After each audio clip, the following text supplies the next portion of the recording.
Good morning, it's day 3 and it is raining, which is more of what we expect from Scotland really. So I'm currently in the Inversnaid bunkhouse and I'm having some breakfast. There we go, it rolls just out of the oven, plenty of coffee, which is quite good coffee. I'll give it an 8 out of 10. And what else will we look around here? This is an old church, as you can tell, by the stained glass windows.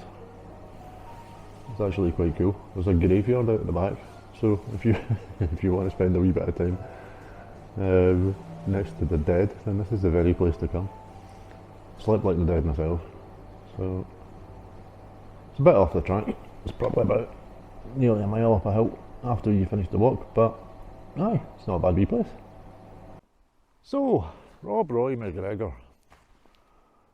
as I said earlier on, but then I never know what I'm going to edit out. I was born in Loch Katrine, a few miles away, just past where I was staying last night, in 1671, I think.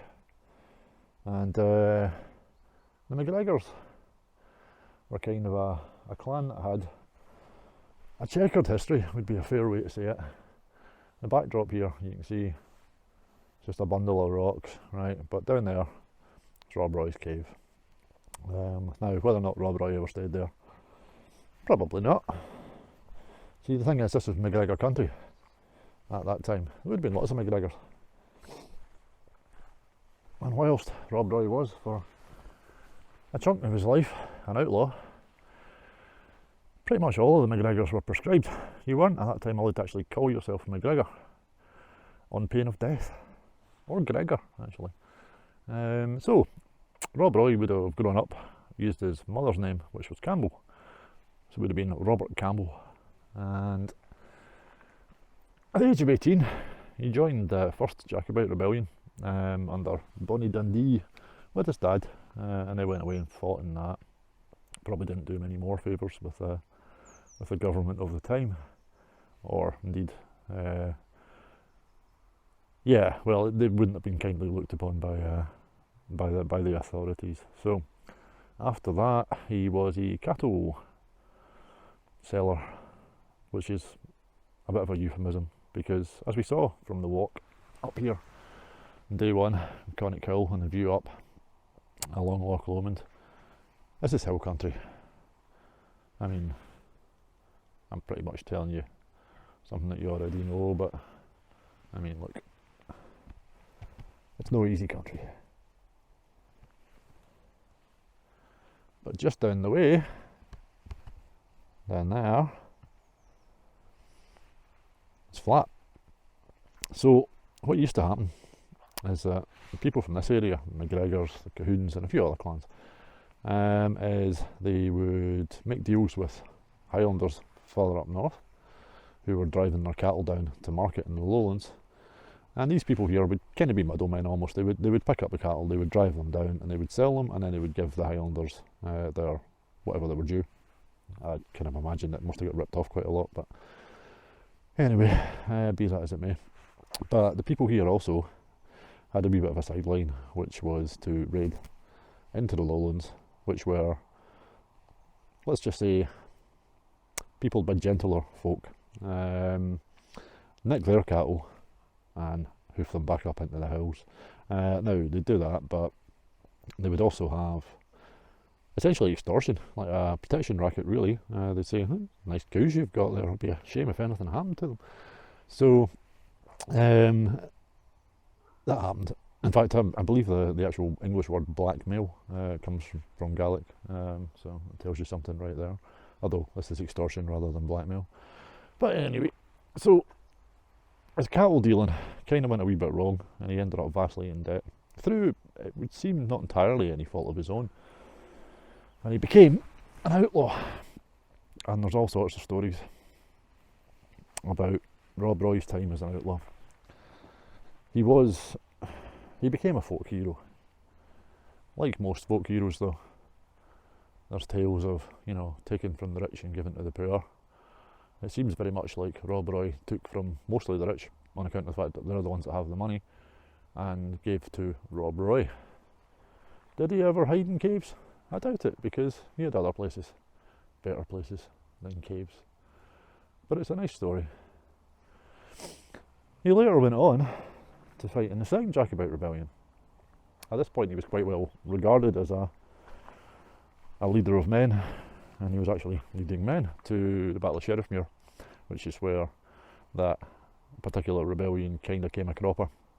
Well, it was kind of a no-score draw. Both sides lost, but the Jacobites couldn't really afford to lose, and the government could.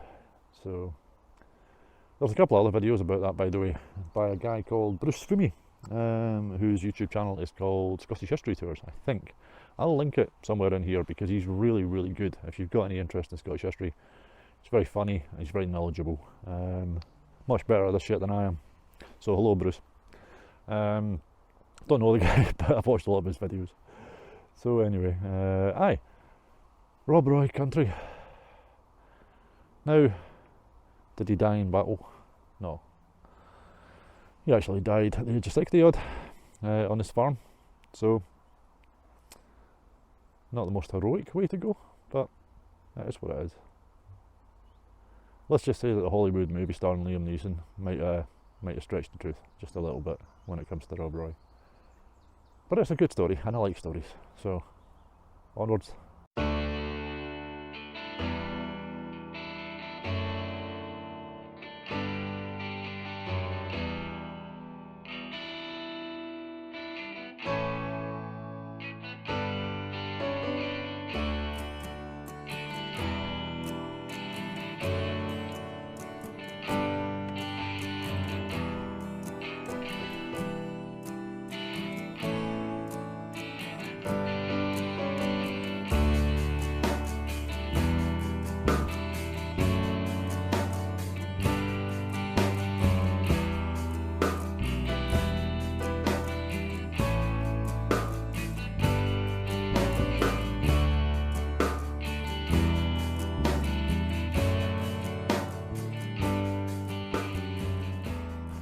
Nice.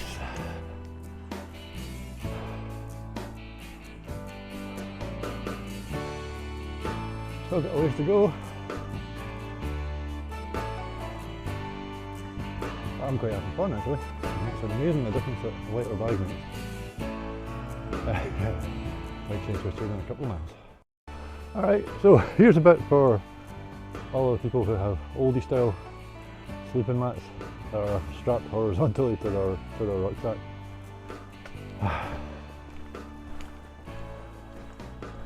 It's gonna be a tough one. Also, how the hell did you get a bike through here? Good times. Right, I have stopped to divest myself of my rain gear because the rain is just teasing, you know. You get a little bit and then it's gone. There's not a breath of wind. This would be mid-Jageddon, and will be in about a fortnight. But for now, it's lovely. Look, straight path. Straight path. The reason I stopped here, look at this. This is an old croft. You can see the walls. Would have been a lovely wee spot, you know. There's these big boulders here to give you a bit of shelter from the wind. All of that good shit. But then look at this. This tree. Right in the middle of the croft. I'm going to go back and back, and I'll try and pan up. That thing has been there for a very long time. So I don't know when this croft would last have been inhabited, but I mean, what? Anyone know anything about trees? Let me know in the comments, but that's got to be a good, what, 300 years? Maybe more? I'm no expert, let me know. Aye, so, straight back path. Not too far away from the head of the loch now. I say that, it's probably still like a mile and a half, 2 miles, don't know. But it's been easy so far. It's been a good morning, I'm actually enjoying myself. Which makes a change from me being a miserable bastard, doesn't it? So, peace out, talk to you again later.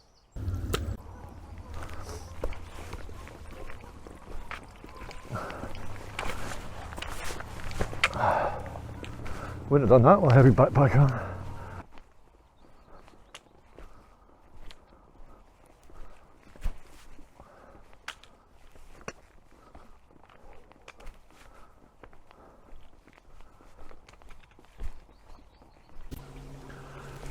Well, I was rudely interrupted mid soliloquy because my SD card ran out.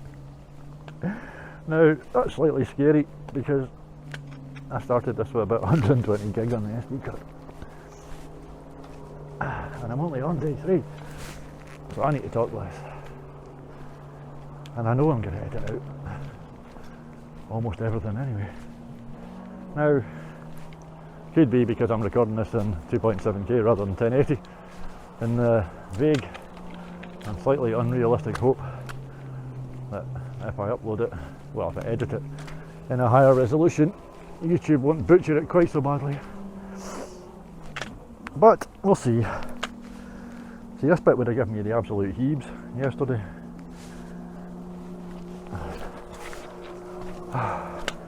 Actually, to be fair, it still does.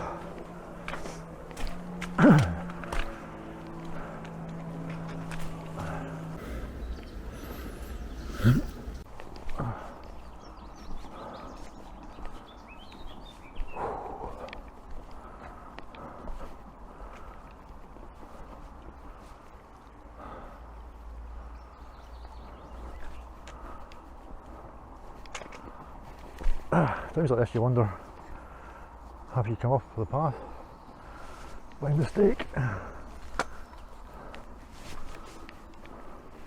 But no, you haven't. It's all good. This is the path.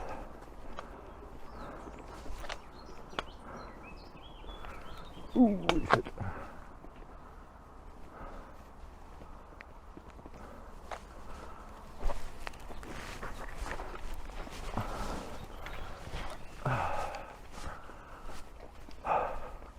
If I could just refer back to yesterday's comments about doing this with a bike. I mean, really? Why would you? I haven't seen any bikes, but then to be fair, I haven't seen any walkers today either.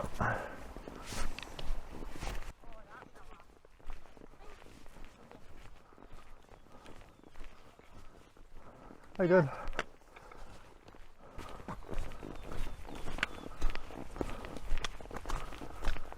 And there's a base coming up on Doonbothy, which will be shut at the moment because of COVID. A couple of buildings here, obviously, one of them very ramshackle, and the Bothy itself.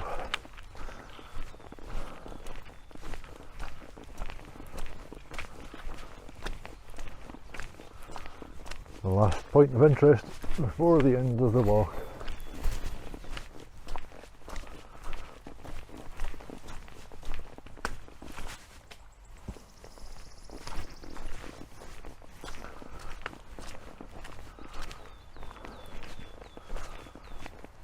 It's a pretty wee view though, isn't it?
So, cheery bye, Loch Lomond. You've been, as always, a pleasing mix between beautiful and brutal. Right, let's see if I can get some lunch somewhere. So, lunchtime at Beinglass Farm. The time is 1 o'clock, so I've got a busy afternoon, sort of 12 miles to do to Tyndrum. However, Beinglass Farm have redeemed themselves a wee bit from last year, in as much as this year they have actually fed me. I ordered a chicken pie and the portion is just obscene. It's little, so look at this. Right. I don't like doing food pictures, but that's just that's massive. So anyway, I'll get that down and that'll keep me going. It's lovely this bit. There's all sorts of wee waterfalls winding their way down along the river. We just went up and over a hill, but back down by the river now, so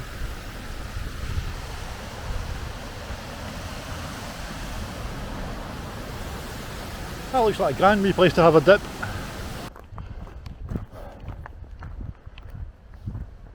And here we go, the bridge is out. You can take a diversion or go for a scramble. And I will be going for a scramble.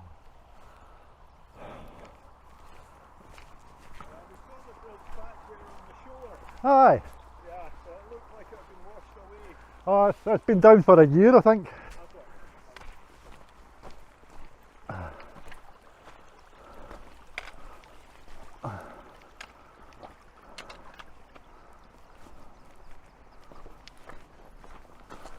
Easy enough. It's very easy when you're coming along this bit to look over there at that path that snakes up into the hills, I think. Oh my fucking god, no. But rest assured, it's not. We do cross over, well, under the road and the railway line, and I think you can just about see the path over there that follows for the next 2 miles or so. And so we get to this wee cottage, whose name I forget, but sustained some quite serious damage. Well, more than a year ago anyway, could have been multiple years ago, but it looks like there's a lot being done to fix it, which is nice, because it looks like a nice wee place. So just after the cottage, wasn't very sure which way I was going because there was no markers, but then I spotted a mark over the other side of the bridge.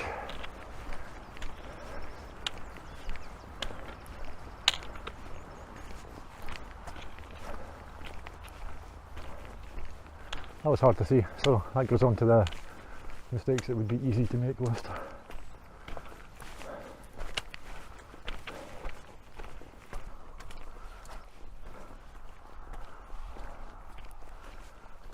So here we go, the sheep creep. Not really made for people my height. Head down. Oh, just about made it with the rucksack bouncing along the top.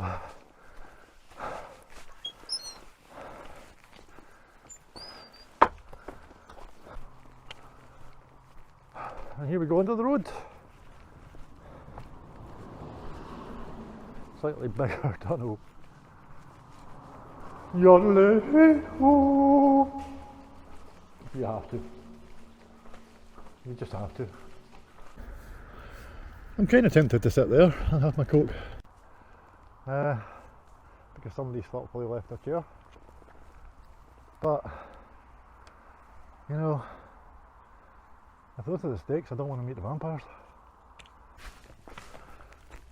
So, Green Lanark Crossroads, let me sign up there. Tyndrum one way and the West Highland Way, Green Lanark the other. Down yonder path. What's it going to tell me here? It's talking about military roads, which I'll talk about tomorrow. than red squirrels. Nothing too exciting. So I'm going to stop at this bench up here, which again is usually mid-central, but not today. I'll stop here, have a can of Coke and refresh myself, and then push on the 6 miles to Tyndrum. The time at the moment is 3:30. Making better time than I thought after this morning. So I reckon Tyndrum by 7 o'clock, probably. Yeah. Nice wee view over here. Right, Coke, Twix, banana, cigarette. Not necessarily in that order.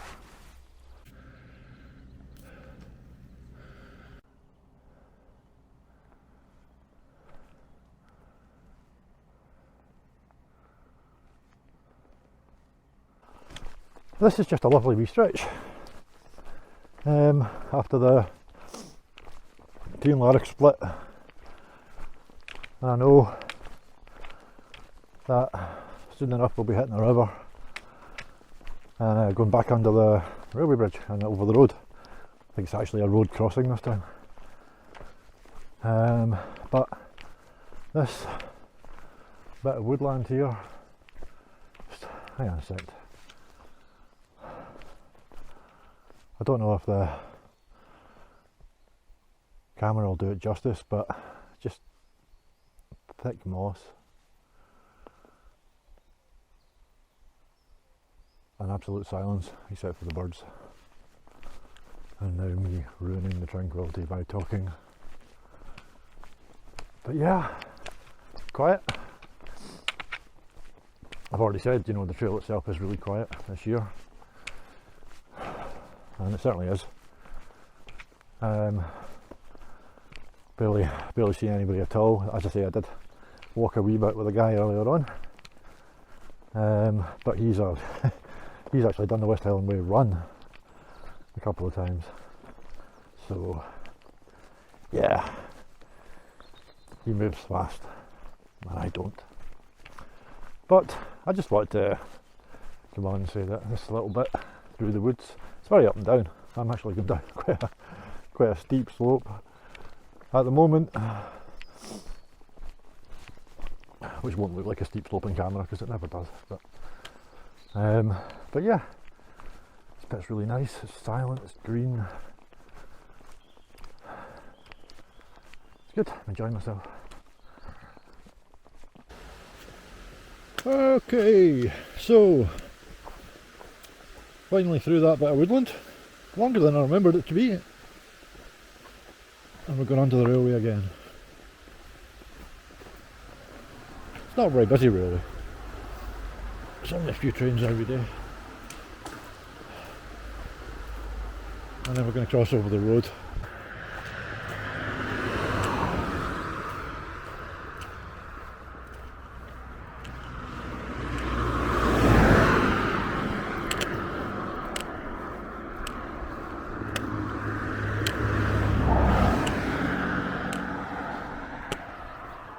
Well, that was easy enough. Hello again. So we are at Strathfillan Wigwams, and you can see that behind me there. I've just gone through it. It is owned by Scotland's Rural College, SRUC, and there's a wee bit of controversy here because the SRUC have decided that Strathfillan Wigwams should be shut because it's no longer profitable, and they're basing this decision on the fact that Strathfillan Wigwams did not turn a profit in the year 2020 when it was shut for most of the year. So there has been a petition and stuff like that and doing the rounds just to try and shame the SRUC a wee bit about their idiocy, because this is quite a popular wee place for a lot of people. I don't know if, you know, some of you watching this will have done the way before, some of you might have stayed here. The There's camping, there's shops, I think there's even, you can get a bite to eat, and of course there's the wigwams, which are really just like, you know, wooden hobbit huts really. But yeah, I guess my point is, if you're headed this way at all, and you don't really want to stay in Tyndrum, we're still about 2 or 3 miles short of Tyndrum, stay there, give them the business. They need the support, is what I'm saying. Why am I not staying there? It is a very good question, but the main reason for it is because I need to be in Tyndrum because I need to resupply with stuff. I also need to pick up my bag there. So yeah, it's just a thought, you know, if you're planning your route, you could do worse. I know some of the staff as well, and they're nice people, they're good people. So yeah, anyways, out for now. So I'm standing by the River Canonish. Not much to see, it's quite pretty. But I'm also looking at what was the site of the Battle of Dalry. Now Dalry just means Field of the King, or the place of the king, so it's quite likely that it would have got that name after the battle in question.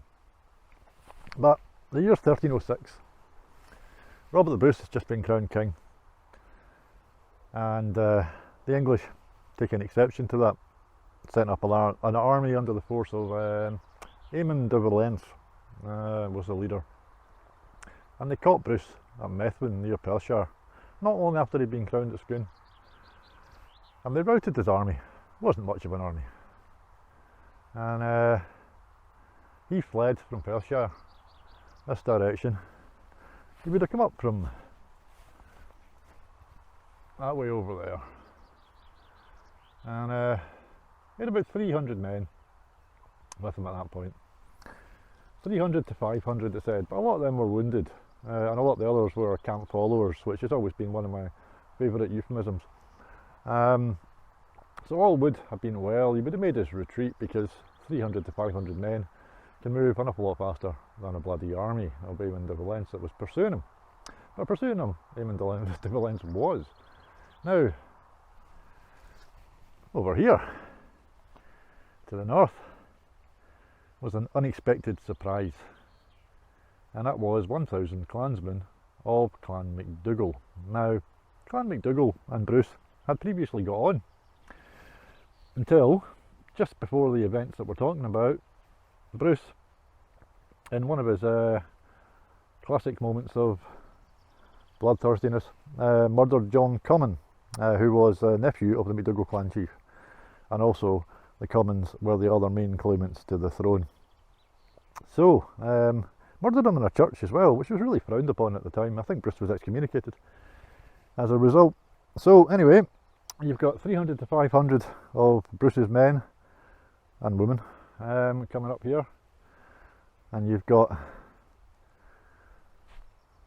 1,000 MacDougalls over there waiting in ambush. We'll pretend they were waiting in the trees. I've no idea what the trees were like at that point, but makes for a good little story. So what happened? Well, it was an ambush, so there was no way that the Bruce could just bypass this particular battle, and it was basically a bloody skirmish. The Bruce lost most of the rest of his horses and his horsemen and fled to the west. Now, Robert the Bruce was the epitome of a warrior king. If I fast forward maybe 8 years to the Battle of Bannockburn, that battle started, near enough, with a single combat between Robert and an English Knigget called, if memory serves, Henry de Bohun. And Henry had the lance, Robert had the battle axe. The two of them charged each other.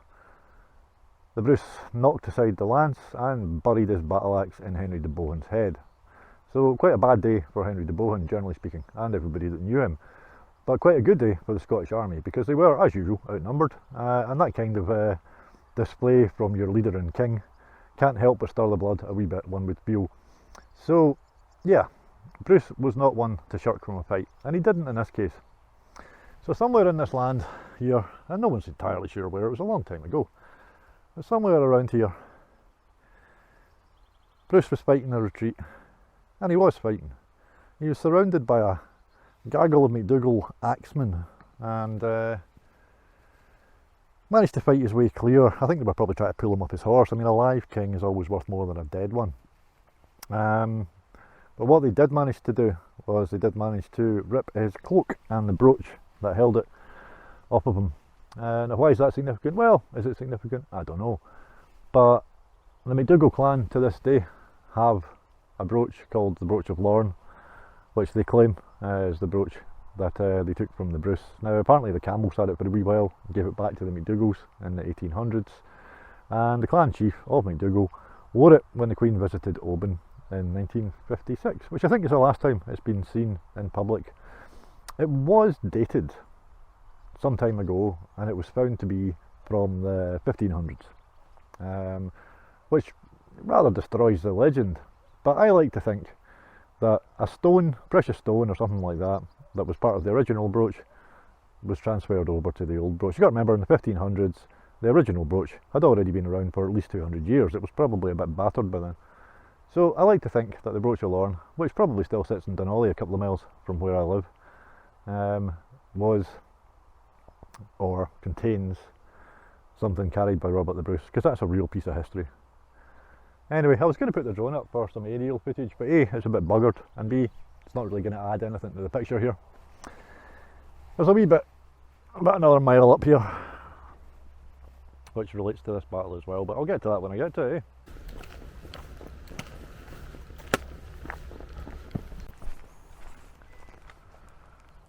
See a bit of land over there with nothing much growing on it. That's an old lead smelting site from quite a long time ago. Still almost nothing growing. So there was a lot of lead mining happened around here. And also, you see there, mine vehicles on track. They're not mining lead anymore. They're mining gold. Up there is, I think, Scotland's only gold mine.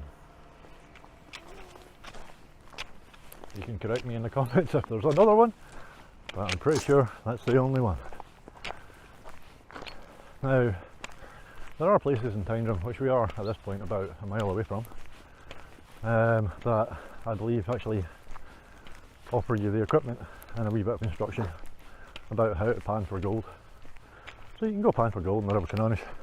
Can't imagine you'll find much, but you know, there is gold, so people will find the odd flick, I suppose.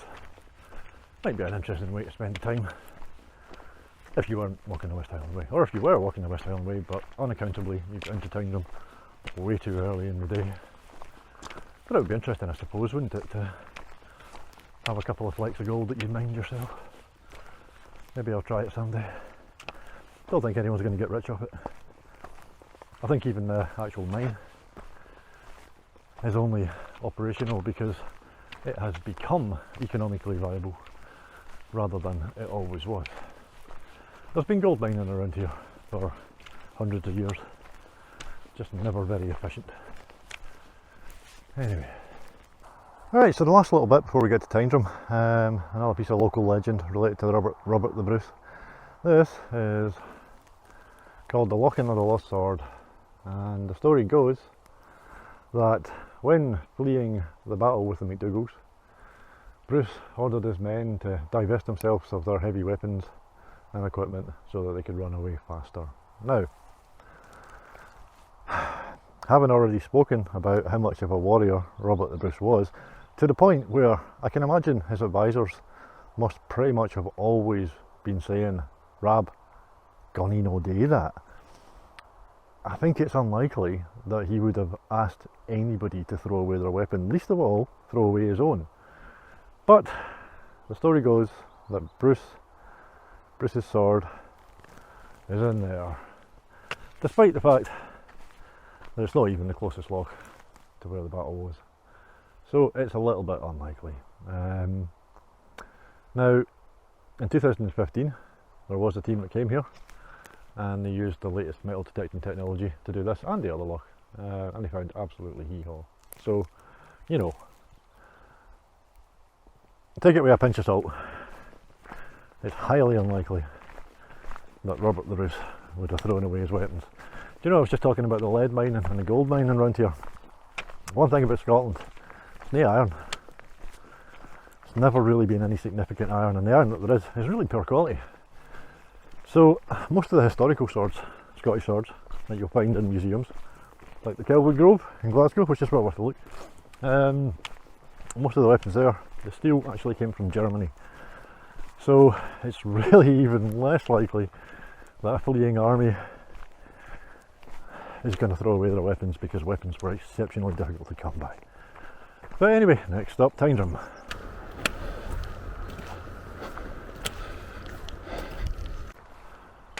For what little it's worth, the lead smelting site is actually here, closer to Tyndrum than I thought it was.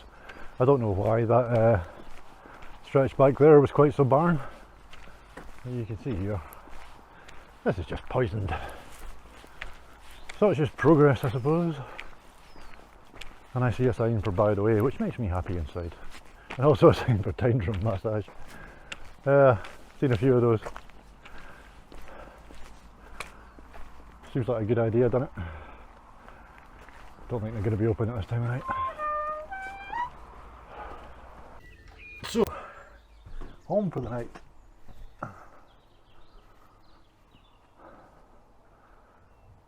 A Hobbit hut. Stayed in this one last year actually, same one. Microwave, fridge, heater over here, even a wee TV. No water or anything, you need to get that from the shower block. But it's pretty comfy. Kind of a almost double bed there. You need your own sleeping bag, and I need to go and find out if my bags have actually been dropped.